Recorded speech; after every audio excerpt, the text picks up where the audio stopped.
கடவுளே இவ பண்றதுக்கு என்னம்மா உனக்கு என்னம்மா பிரச்சனை? என்னென்ன பண்ணி வச்சிருக்க காட்டு. போட்டாச்சுங்க மசாலா கறி எல்லாம் போட்டாச்சு. அதெல்லாம் நான் வீடியோ எடுக்கல. எப்போவுமே இதான் எங்கள் வேலை. ஹாய் எல்லாரும் எப்படி இருக்கீங்க? காலையிலேருந்து எதுவுமே பண்ண வேணாம்னு சொல்லிட்டு திடீர்னு போய் எடுத்துட்டு வாடா சிக்கன் குழம்பு வைக்கலாம்னா எடுத்து வந்து போட்டேன். பிரியாணி போட்டுக்கலாமா குழம்பு வைக்கலாமா அப்படின்னா நம்ம தான் பிரியாணி பைத்தியம் வச்சு ரெடி பண்ணிட்டு இருக்கோம். நம்ம ஸ்டைல் பிரியாணி வாங்க அப்படியே பிளாக கண்டிப்பாக புதுசாக பார்த்தா அந்த சப்ஸ்கிரைப் மட்டும் அப்படியே பண்ணிட்டேன். என்ன நம்ம ரெடி பண்ணி வச்சுருக்கு காட்டுமா பிரியாணிக்காக. நம்ம வீட்டில் பாருங்க வெங்காயம் இதெல்லாம் முந்தானத்தை வாங்கினது கருவேப்பிலை எல்லாம் இது தக்காளி அரைச்சி தாங்க வைப்போம் நாங்கள். ஏன்னா அப்பதான் நல்லா இருக்கும். ஏன்னா தூக்கி போடுறோம் எங்கள் வீட்டில் அதிகமாக இஞ்சி பூண்டு பேஸ்ட்டு.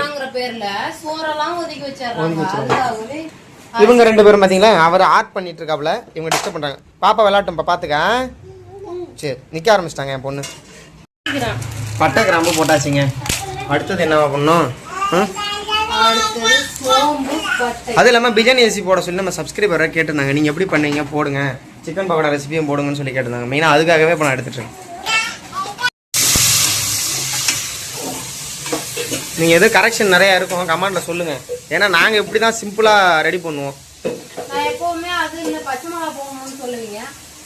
இருக்கோ இல்லையாங்க எங்களுக்கு தேவை தக்காளி சோறு மாதிரி சிக்கனை போட்டுக்கன்னா கூட நான் சாப்பிடுவேன்.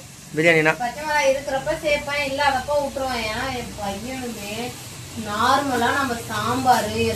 தக்காளி எல்லாம் ஒதுக்கிடுவோம். இந்த மாதிரி தக்காளி சோறு பிரியாணின்னா சாப்பிடுவான் விரும்பி சாப்பிடுவான். இல்லைன்னா 10 நாளா இருந்தாலும் பட்டினி கிடக்குமா கிடப்பான்.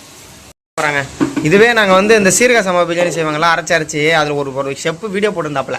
அதை பார்த்து தான் அரைச்சி செய்யுமானா அது மேலே மேடம் அரைச்சி செஞ்சுட்ருக்கேன். ஈரோடு சைடு அதிகமாக அரைச்சி தான் குழம்பே வைப்பாங்க. எனக்கு அது பிடிக்காது. சரிங்களா? எப்பயுமே பின்னாடி தான் நிற்பாங்களா அவங்க. என்னதான் பண்றது? ஐயோ கடவுளே. இவ வேற விடமாட்டாடா எப்பா. இஞ்சி பூண்டு பெஸ்ட் இல்லைன்ட்டு வீட்டில் கிடக்கிற பூண்டு இங்கெல்லாம் பொறிக்க அரைச்சாலே பாருங்க ஒரு வேலைக்கு தேவையான இஞ்சி பூண்டு பெஸ்ட் கிடச்சிருச்சு. என்னாடி ஐயோ இங்க பாருங்களா எம்மா நவுரம்மா. வெங்காயம் 1 கிலோ. ஏன் எனக்கு 1 கிலோ பாத்தீங்கன்னா 70 ரூபாயா வெங்காயம். என்னடா இது போன வாரமே நம்ம அப்படின்னு. கடவுளே இவ பண்றதுக்கு என்னம்மா உனக்கு என்னம்மா பிரச்சனை? உனக்கு என்ன பிரச்சனை சொல்லு. அவ்வளோதான் பதில் சொல்ல மாட்டாங்க. ஒரு காலத்தில் பூண்டுலாம் நம்ம வாங்க முடியாத அளவுக்கு டிமாண்டாக விற்றுதுங்க. இப்போ 150 ரூபா அது வச்சு 220 ரூபா விற்கிது. ஆனால் 400 ரூபா 600 ரூபா வரையும் பூண்டு விற்றுது. அப்போல்லாம் நாங்கள் பூண்டை நினச்சி கூட பார்ப்போமாலாம் நினச்சிருக்கேன். இப்போவே 1 கிலோ 65னா அப்போ எவ்வளோ விற்கிது? 4 24 4 20 260 ரூபா கிலோ விற்கிது. 150 ரூபா 130 ரூபான்னு விற்றுது கிலோ சந்தையில் டெம்போவில். எனக்கு இதை விட இறங்கும். ஏன்னு கேளுங்க 4 கிலோ 100 ரூபாலாம் நான் பூண்டு வாங்கியிருக்கேன். அதனால விலை இறங்கும் நம்பிட்டு இருந்தோம். அது இறங்காதுங்கிறத நாங்கள் புரிஞ்சுட்டேன். இப்போதான் ஏமா நீ என்னம்மா இவங்க குக் பண்ண நினைக்கிறாங்க. இந்த கம்பி வேற பார்த்துக்குள்ளே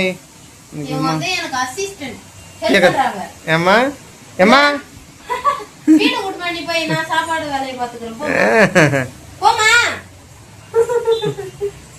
ஐயோ நான் ஒரு மெண்டலுங்க. வீடியோவே எடுக்கல. மாதிரி தக்காளி அரைச்சி ஊற்றியாச்சு. நான் இன்னும் கறி ஆலசில் இவங்க நின்றுட்டு இருக்கிறாங்க. இங்கே பாருங்க இந்த குட்டியை. ஏம்மா ஐயா என்னங்க இப்படியே காலை பிடிச்சிட்டு நின்னா என்ன பண்ண முடியும்? ஒன்றும் பண்ண முடியாது. ஏம்மா என்னம்மா இவளுக்கு இதாங்க வேலை. எப்போ பாரு இதான் வேலை. ஒன்றும் செய்ய விட மாட்டா. நான் போய் கறி ஆலசி பண்ணுறேன். காட்டுமா 1/2 கேஜிங்க. செகப்பா இருக்குது பார்த்தீங்களா ரெட் மீட் மாதிரியே. இந்த வாட்டி செகப்பா இருக்குது கறியே. சிக்கன் மாதிரியே இல்லை. போகலாமா 2 பேரும் அலசிட்டு வரலாமா? தங்கம் என்னென்ன பண்ணி வச்சுருக்க காட்டு. போட்டாச்சுங்க மசாலா கறி எல்லாம் போட்டாச்சு. அதெல்லாம் நான் வீடியோ எடுக்கல. எப்போவுமே இதான் எங்கள் வேலை. ஒரு வேலையை ஒழுங்காக செய்கிறது கிடையாது.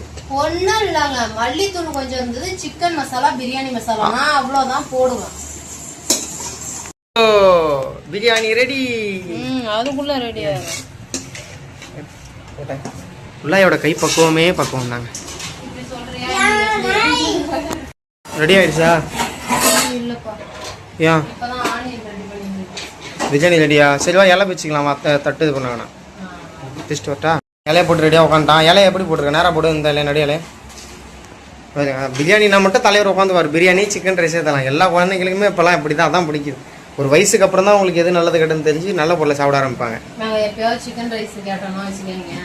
அந்த காசுக்கு 100 ரூபா கறி எடுத்து பிரியாணி போடலாம், எதுக்கு வேஸ்ட் பண்ற, குடும்பமே வயிறார சாப்பிடலாம் அப்படின்னு சொல்லுவாரா. அதனாலேயே நாங்க சில டைம் வாங்க மாட்டோம். உண்மைதானே, 100 ரூபாய்க்கு 4 சிக்கன் துண்டு கொஞ்சோண்டு சோறு இருக்கும், ஆசைக்கு சாப்பிட்றேன். ஒரு ஃபேமிலியாக உட்காந்து சாப்பிட்டுக்கலாம்ல, அதனால தாங்க அப்படி வாங்கிடுவோம். நான் பிரியாணி ரெடி பண்ணி வச்சுங்க, வாங்க அப்படியே சாப்பிட வேண்டியதான். சாரி, ஏதோ இவர்கிட்ட நான் சாரி கேட்கணும். இன்னும் சத்தமாவா? எனக்கு அவ்வளவுதான் குரல்.